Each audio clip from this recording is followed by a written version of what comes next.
DJ Tony Drake. This is DJ Tony Drake, aka Mr. Top Shelf himself, and right now you're in tune to Your World News, where journalism and activism are not mutually exclusive, here on yourworldnews.org.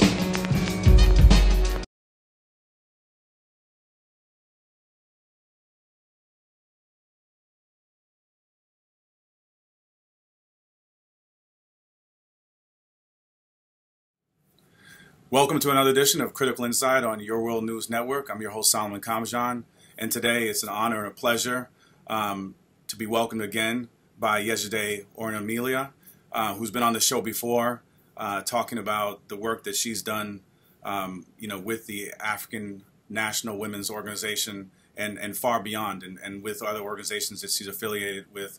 But I really appreciate you coming on today, and especially given the context of what we're going to discuss today, this important convention, but also the work that your organization does, talking about the links to socialism that you and your organization embrace. And so, thanks a lot for coming on today. Thank you for having me, Solomon. It's always a pleasure to be on Your World News. Thanks. And I want to, kind of let folks know, Yejide Orunmila is the president of the African National Women's Organization, otherwise known as ANWO, and it's an international organization founded by the African People's Socialist Party in March of 2015 to address the specific oppression that African women face as a result of colonial domination. As president, Yejide is responsible for the international growth of the African National Women's Organization by creating initiatives that respond to the economic social conditions that remove African women from revolutionary political life, which is very, very important. And under her leadership, this organization has built branches and established membership throughout the United States, the continent of Africa, as well as throughout European countries as well. The first question I want to ask you is, can you tell us a little bit more about the African Women's Convention and why you believe this convention is necessary at this time, 2020, and the times that we face? Why is it so important? Yeah, so first of all, our conventions happen every year and for the last 5 years, but this one is significant in terms of it being our 5th year of existence, but also that is different in that we are really welcoming in the masses of African women from all walks of life to participate in helping to draw out what our future is going to look like. For a lot of Africans, in particular African women, we don't really see a future. It really is wrapped up in this colonial context, attached to certain things that we have now and a future that's really determined for us by colonial masters and capitalist industry and bourgeois concepts. And so it really is a chance for us to talk about the issues that are impacting us, how we're going to solve those issues, and how we're going to grow organization around the world. So it's not just something that the African National Women's Organization in the United States is dealing with, but how is it that we can actually speak to and connect African women from all over the world? Because, we are an international organization. We don't regard these borders as our national identity. We are African people. And we connect with other Africans everywhere. And our nation is connection to Africans on different continents, in different countries, in different places. And so that's our national representation. So this convention is really looking at, how we can looking at everything. We have chopped it down into little bites because we know we can't solve all the problems in one weekend. But it is really looking at everything, starting to think about what freedom looks like and how we can look at these issues and start to build our way toward that freedom within the concept of making a revolution. And we'll talk about revolution later, but really looking at just everything. And this convention is a place to do it. And if anybody has ever thought about freedom, I want to say this, that when people saw the Wakanda movie, right. They were like, oh, that's the Africa I want to be a part of. But nobody's really building for that Africa, right? Nobody's really building for an Africa that is totally self-determined, independent, have access to resources for all the people, the equalization of society, having the riches of our land and our people belong to us, that build us roads, allows us to have all these energy and all the things that will really improve the lives of our people. And so when we talk about a freedom, if people can't see a freedom on their own, they can just look at that movie and see like the concept of what it would look like for African people to own our own resources, and how African women have to be a part of that struggle, considering that African women represent more than half of the African nation. I mean, anywhere that you see as African women are the majority. Yeah. And we can't be trapped in the things that are keeping the colonial conditions that are keeping us out of this question, out of this discussion, or out of the planning of it. I want to just make sure that we're sure that we're not talking about just discussion, but out of the planning for a free and liberated African woman in a free and liberated African world. Right. Appreciate it. I'm going to ask this question now, and I'm also going to ask it at the end again. Somebody watching, or somebody's that are watching this interview right now, they're watching this interview right now, and they're asking, how can I get involved? Where do I go to get more information about this organization, and how do I get more information about the conference, where it is? So can you tell us that? Sure. So we're the African National Women's Organization. Our website to get more information on what we've done, joining, how we organize ourselves, and you can get all that information at anwouhuru.org. And our contact information is on that website as well. Also, our convention website is the same website, except it has convention in front of it. So convention.anwouhuru.org. So that's where they can get us information about us and the convention. Thanks. Your organization has a particular focus on African women, Black women. And I wanted to, just from the jump, ask you, why is the focus on African women, Black women? Why is it the focus there as opposed to all women? Okay. Yeah. Well, very simple. And maybe I'm going to try to make it as simple as possible. Mm-hmm. If you agree that African people, or if you don't even have to agree, it's a fact. It's a fact that African people were taken, kidnapped, killed, murdered, transferred from one part of the world to another to work as enslaved people for white people for hundreds and hundreds of years. Under those contexts, we recognize that there is an oppressor nation and there's an oppressed nation. And under the oppressed nation umbrella, there are a whole bunch of women who are oppressed, and African women being one of those people.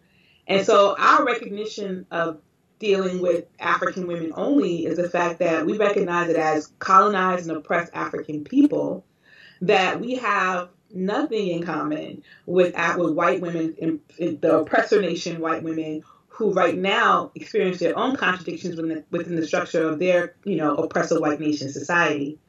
So when we talk about Black women, we're really talking about the things that are happening to us as a result of the kidnap, the colonialism, the capitalist exploitation, the stealing of our children in enslavement, the being forced to do all sorts of things, watching our mothers and brothers and uncles and aunts die at the hands of white people, seeing millions of African people in a place like Congo be amputated, or not amputated, having their hands and foot cut off, and watching our leaders murdered, because all that we ever wanted was freedom. And as a result of that, like the white oppressor nation has always, even as women, have always colluded with each other to stop the uprising of African people. And as African women, we have to recognize that. A lot of this politic right now is, I won't say a lot of it, but I know that a verb of the politic is about women uniting. And a lot of Black women feel like their voice is not heard unless they attach themselves to white women politics. Right. Even if some of the white women politics even address some of the things that we are dealing with. But we already know that when the white world sneezes, the African world catches the flu or the coronavirus. Yeah, right. So it's our responsibility as African women to not only just talk about, not just to talk about in a surface manner what is happening and how we're impacted, but deepen it and give it some political context, historical context, so that we understand who we are as African women, that we're not the same as white women. Our objectives of freedom are not the same as white women. It never has and it will never be until we get free. Then maybe white women might get on board and help to further the freedom thing. But that's only after their power has been taken away from us, because African people have our own resources. We're building our own lives and for our own necessary gains. And we're not really, really working on improving the world for everybody, or improving our condition, but only as it relates to how other women feel about it. The reality is that we don't care. We want to make sure that African people are free. Right. And and African people's freedom is linked to the freedom of the entire world. We end this whole capitalist exploitative system, because the basis of capitalism was the theft of African people. The wealth of the entire capitalist world right now is based on the free labor, the unfettered access to resources. All of that is the base of worldwide system of capitalism. And what would happen if African people take back our resources, close off the borders to Africa, and say you can't get none of these minerals? Then it would shut the whole worldwide capitalism down. White people in Europe and everywhere else, even China, everybody who has their hands in Africa right now will go crazy, because they won't have the things that are necessary to build up their world, but exploit ours. Now we would use those things to improve the conditions of our people everywhere. And so for us, for Black women, we are attaching our horse or our wagon or our hitch to that wagon, and not the one of a failing, dying system of capitalism, of which white women, who are the oppressor nation white women, are a part of. So I hope that answers the question. It went around. No. The deeper the context, the better, because that's what the corporate media doesn't do. They don't give, and that's not their role. Their role is not to give African people an opportunity to put out, our perspectives about issues that impact us, to address head-on white supremacy and things of that nature, and the rapacious nature of capitalism. Right. And so I'm glad that you gave that broad context, because I think it's important for folks to know that white women that masquerade or parade themselves around as whatever the terminology they came up with, feminists, it's never been to address the issues that Black women, African women, or even all women of color, Latinx women have faced. And when we look at even like those early white women suffragists, the Elizabeth Cady Stantons, they were incensed. They were incensed that Black men might get the right to vote before them, and they said it openly. They were devout racist white supremacists themselves. Betsy Ross, Elizabeth Cady, all of them. I mean, they're no good to our community in any shape, form, or fashion. And I know we've had certain conversations offline before, and that I think that's one of the important things that your organization is doing, is this reshaping the narrative, because the last thing we need is African people walking around referring to enslavers as founding fathers, or referring to racist white women as champions of women's rights and so forth. Right. Can I say something about that? Yeah, definitely. We wrote a pamphlet called Sojourner Truth and Harriet Tubman, Differences Between, that's not the correct title, but the difference between dialectical materialism and philosophical idealism. And what it does is it examines the lives of these two women who lived at the same time, which people don't really normally connect, and how they were navigating the white woman, because that's what it was. It was white women organizing. And in the backdrop of this, you saw that just like today, white women organizers based their movement on the struggles that African people were waging. So back then it was abolition, and white people were in that abolition game. And then off of abolition, it was like, now we feed the slaves. Now it's time for white women to get equality within society. And a lot of these white women abolitionists became white women suffragists. And they tried to pull in African women who already had their own strong organizing capacity at that time to be a part of them, And they used figures like Sojourner Truth and Harriet Tubman to try to communicate their ideals of connecting, abolition and white women's suffrage. And even try to pit African women against African men. Like, oh, you just gonna let these African men get voting rights before us? How can you stand by this? They the ones who beat you. And that is the game the white women have played, because for them it's about being equal to white men, not being equal to men, being equal to white men, and having the same opportunities, stature as white men to rule and dominate and take all the spoils of capitalism just like white men.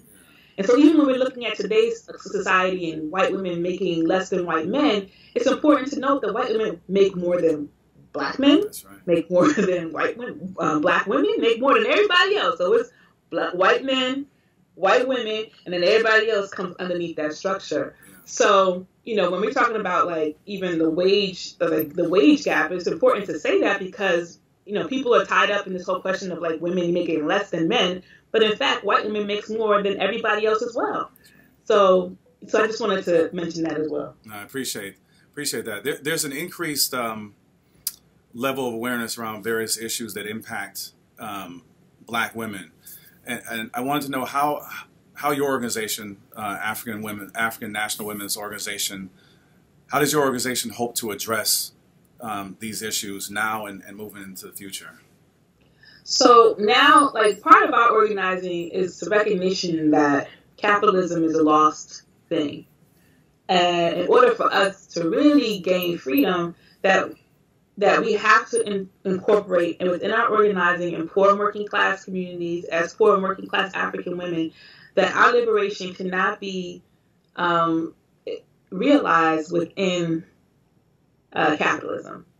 So as we're going to the welfare offices, as we're talking about, you know, state-sponsored kidnapping of African children, as we're talking about mass incarceration, as we're talking about all these things that AMWO has, all these initiatives that AMWO has put forward, we're talking about it in the concept of, we want to overturn these contradictions right now as they're happening. But just know that if we aren't talking about the long view, if we're not working toward the long view, if we're not joining organization, being part of organization that's building the infrastructure for a new and liberated free world, and that if we're not urging for that free world to happen, then what we're experiencing right now is just going to be, you know, over and over and over and over and over and over again. It's going to happen over and over and over again.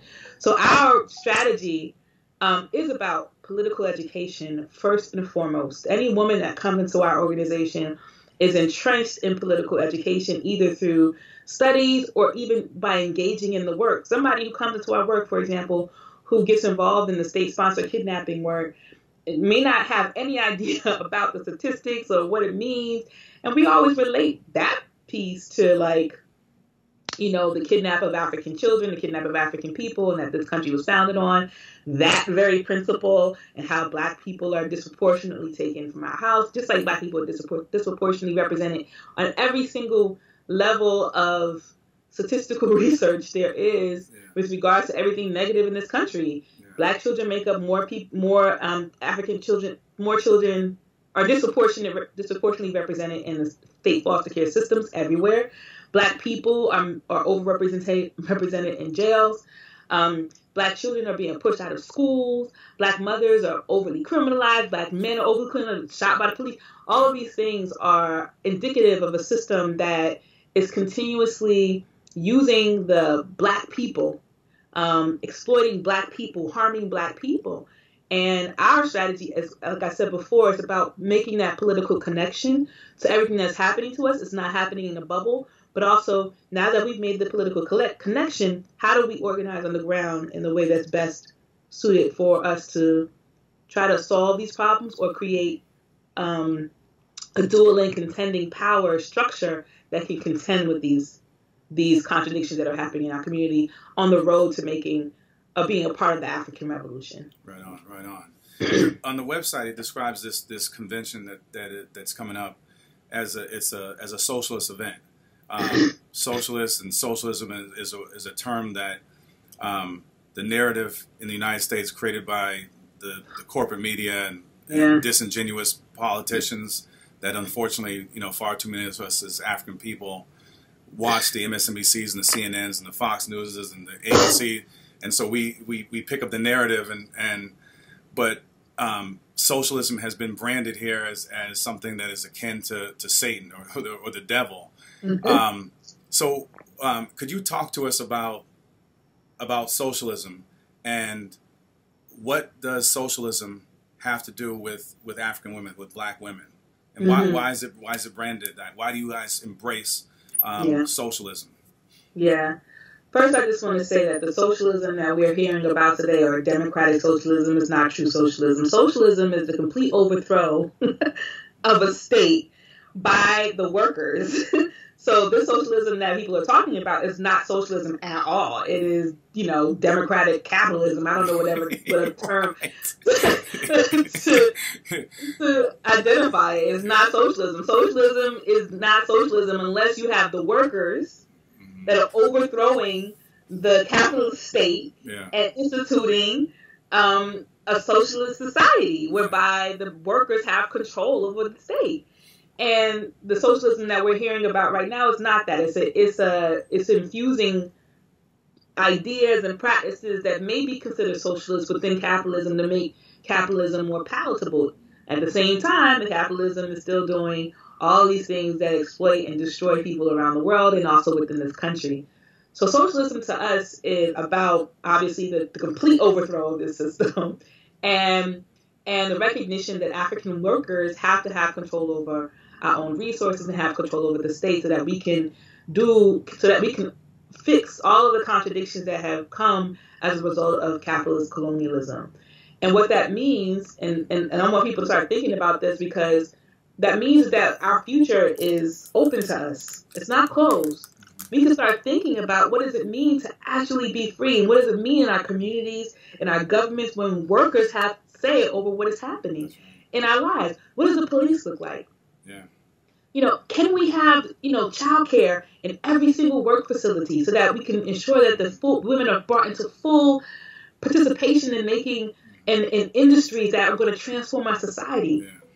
Do we have lights everywhere? Do we have clean water? How do we have pockets of people who are going to be working on how do we solve this problem if we don't have clean water, if we don't have plumbing, and we want to ensure that everybody in this society has things that will increase the production of life.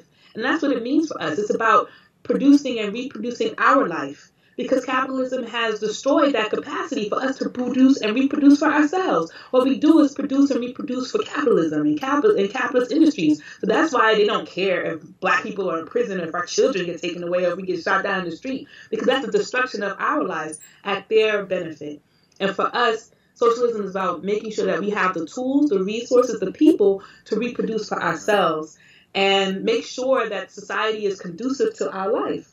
And so we don't have all the answers of what that will look like, but essentially it is just looking at how we can improve the world, but how we also can improve the lives of African people. Because right now, because I visited Sierra Leone, and at the time that I visited Sierra Leone in Africa, there was no lights. Everybody was using their cell phones. There was no lights except between the mines and the dock.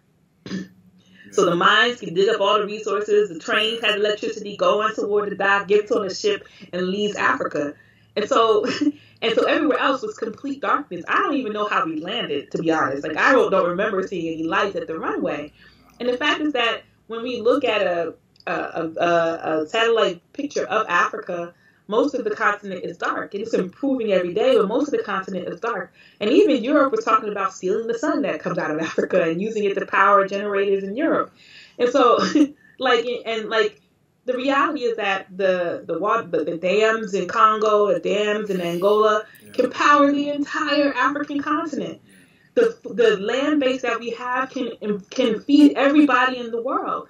And everybody recognizes that except for us. And so when we talk about socialism, we mean using those resources to ensure the lives of our people. Instead, we got millions dying off of Ebola, millions killing each other off of tribal warfare, rapes that are happening, women who are dying, children who are dying, diseases that are impacting us on a daily basis that are killing us off when it shouldn't be because we don't have the proper networks and resources. And socialism brings that all together to ensure that our people in Africa and beyond are taken care of, and that we are a powerhouse that should be feared on the face of this planet. I mean, of course, we're not going to go out and exact revenge, even though we should, but we're more focused on taking care of ourselves and righting the wrongs, not righting the wrongs, but creating a new future where African people can live, reproduce for ourselves, and be happy and healthy, which is totally the opposite of what has been happening for the last, I don't know, 600-700 years. Yeah. Your theme is Sisters United for the Revolution. What does revolution look like for Black women, for African women? What does it look like exactly? So Black women, first of all, I want to say that there's no revolution without there's no freedom or liberation for African women outside of the African nation. Like it's not going to be like African women are free and we have our own Amazonian sort of like place somewhere in the face of the planet. Like, we know there are contradictions amongst African people, and those things can and must be resolved. But if African women are not engaged in real dialectical materialist organizing that helps to overturn these backwards things that impact African people, then we are just saying that we're just gonna, let our people suffer the same fate as the colonizers, and that's not what we're about here. We're not on that feminist stuff. We're not on some gender politics or anything like that. Revolution for us is about recognizing that every single thing that is happening to African women, specifically the specific oppression of African women, are parts of the things that we have to overturn as an African people if we ever hope to see freedom. So it's bringing these concerns, these issues that are specific to African women into the whole question of, oh, these are things that we also have to solve, if we want to be free, because African women can't be trapped in these same sorts of things. So revolution, Sisters United for the Revolution, is about looking at those things and saying, how can we come together to recognize, how can we come together to discuss, plan, and overturn these conditions, but how do we make sure that the African Revolution is incorporating our concerns into the trajectory of making this new world. So again, like, revolution for us is not, ooh, we about the revolution. It's not some weak stuff. You know what I mean? Right. It's about the overthrow of exploitative, rapey system that has done so much damage to African people. And so that is the end goal. It's not cute. It's not sanitized. It's not just when somebody just gives us a new flag. It's about really reshaping society and being born in that process of creating a new society. So that's our goal. And so right now, we're not in wartime. We're in peacetime to a certain degree. And so we have the opportunity now to really connect with one another and say, this is what we need to be doing in our communities. This is what we need to be doing on an international scale. This is what we need to be doing, not only as African women, but as African people, to change the trajectory of the world's scope right now. How can we contribute to the destruction of capitalism as African women? How can we call this stuff out as it happens? And how can we organize to make sure that African women are being considered in this process of making this new world? Because I've looked at a couple of films, documentaries like Las Sandinistas as one of the ones that I really, really enjoyed. And it was talking about the Sandinistas in Nicaragua and what happened during that time frame, and how women in Nicaragua were really integral and even led, attacks against the colonizers. And it was really dynamic. But they didn't, and to be critical of this process, that it really wasn't the woman's question within that revolutionary thing was not even dealt with until afterwards. And so they were still struggling with machismo and all these things, sexism, misogyny within the ranks of their work. And AMWO is here as a representation of the African People's Socialist Party that we're dealing with that right now. And we don't even have to deal with it so hard because our organization was built on the premise of equality of African women, and African women lead because we can, not because we're women, but because if we could take on any part of the work, we do it.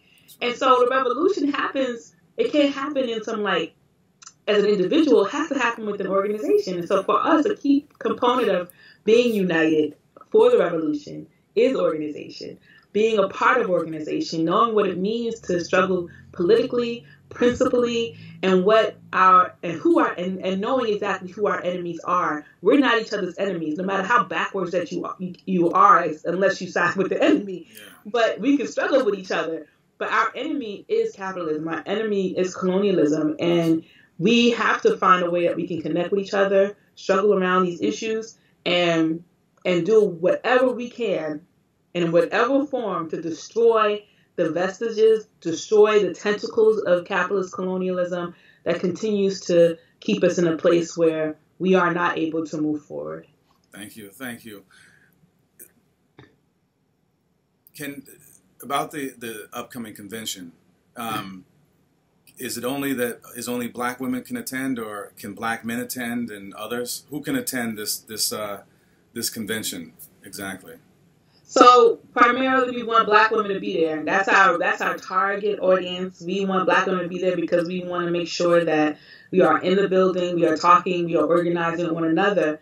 But that does not exclude anybody else from attending. I mean, we do limit, like if you white, white men, white women, we ask these questions in our registration process, who you are, and if there's like a verb of white people trying to be a part of this convention, we will limit the amount. Yeah. But it's primarily for African women. We want Black men to be in the building as well, but we really are struggling for making sure that the Black women are overrepresented in this space.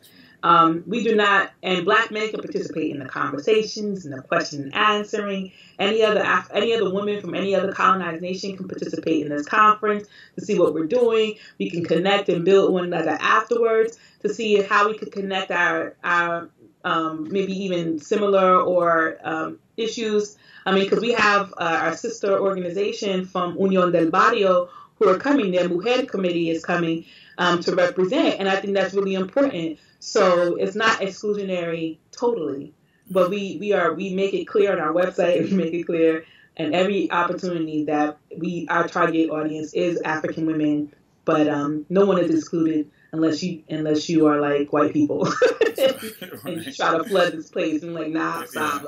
Yeah.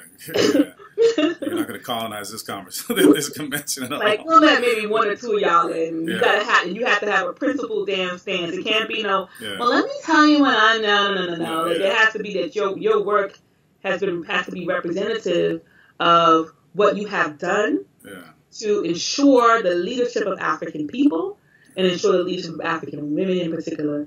And so if we research you and you just some looky-loo, like, nah, you can't come here. This is not the space for you. Right. And again, where's the conference? When's the conference? Mm-hmm. And how can people register?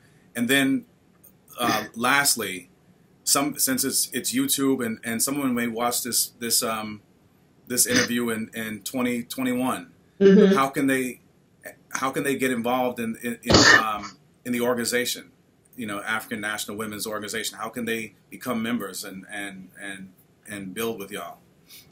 So the convention, which we've named the Black Women's Convention, Sisters United for the Revolution, is happening in Philadelphia at Imhotep Charters High School in Philly.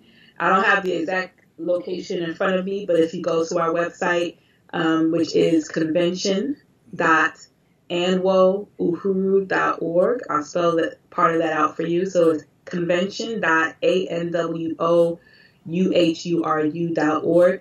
You can see all the details about the location. You can see our program. You can see some of the speakers that we have coming. We're going to have culture. We're going to have vendor marketplace. It's going to be a really great experience for all to be involved with. And so please, you can register on the website as well. And if you have any questions about anything, that you can also just always contact us through our phone number and through our email address. The registration fee is $55 for the weekend, and then and that's regular price. But if you are a low income person, then the weekend rate is $25. If you just want to come for a day, it is $30. We don't have a low income on that one. We encourage everybody who is interested, who primarily is African, to register and be a part of this event. If any part of this conversation piques your interest, you can go to our website. I'm mixing them all up. So our annual African National Women's Organization website is anwouhuru.org, and on that website you'll find more about how you can become a member, what it means, our Constitution, some of the work that we've done, some blogs that we've written about our work. And generally speaking, to become an annual member, you just have to unite with the very simple principles that we are African people, that you want to work in the interest of African people as an African woman, that you are down to be a part of an organization and can adhere to these things. And we'll come into organization and we give you orientation and we let you know what your assignment could be based on your interests. And we have branches. We have one branch here in Washington, D.C. We just have a founding conference in South Africa on March 7th, which we are so excited about. We have a full executive leadership committee there. And we're making inroads in Cameroon, and we have membership throughout this country, and we are looking to expand. So if anybody is watching from Trinidad, from Grenada, where my people are from, where Jamaica and Cuba, and whatever, anywhere else in the world, ANWO is an international organization. Anyone can join, and we work with you to establish branches, establish membership. We work with you through the political education piece and give you all the resources that are needed to make sure that everything is successful. This is an international organization, and we want all African women from everywhere to participate in the growth of this organization because it's necessary. I think I covered everything. Did I miss any of your questions, Solomon? No, everything was comprehensive. I want to say I've really enjoyed. I found myself immersed and getting lost in the interview, almost forgetting my questions because everything was so informative and inspiring in a lot of ways. And so I want to not just thank you for making the time to come on Your World News today, Critical Insight and Your World News, but also I would say more importantly the work that you do with ANWO and also the work that you do with the African People's Socialist Party, which is an organization I have a great deal of respect for as well. And thank you. And folks that are watching right now, I really implore you to, at the very least, visit the websites and learn more about the organization and reach out to the sister and all the comrades that are involved and learn more. And I think, once you do that, it may pique your interest to get involved. And it's a critical time. As you know, we talk about this where it's time to get involved. I mean, as Kwame Ture said, like organize. And so this is an organization that is organizing, and this is an opportunity to join with others and to organize and not just limit our political expression to the ballot box, to voting for one or two selected, approved politicians that the establishment has no qualms whether you vote this way or this way because they still win. This is an opportunity to expand our political expression by getting involved in our communities in a very deep and impactful way. So I want to really thank you again. Thank you for having me, Solomon. I do also want to just big up my party, African People's Socialist Party, because without them, this organization would not exist. And the leadership of my chairman, Omali Chatella, and the leadership of the entire National Central Committee, who really encourages and builds on the African National Women's Organization and recognizes the significance of this work. So I just really, again, just want to just big up my party and big up my chairman. Right on. That is Yejide Orunmila, the president of the African National Women's Organization, also a member of the African People's Socialist Party. And I'm Salman Kamajan on Critical Insight and for Your World News, the place where journalism and activism are not mutually exclusive. Until next time, peace. Another way. Movement, music, move into it. Put a fist up, prove it to us. This is much more than music to us. This is beauty and strife. And if you know about the music, then you know about life. This is movement, music, move into it. Put a fist up, prove it to us. This is much more than music to us. This is beauty and strife. And if you know about the music, then you know about life.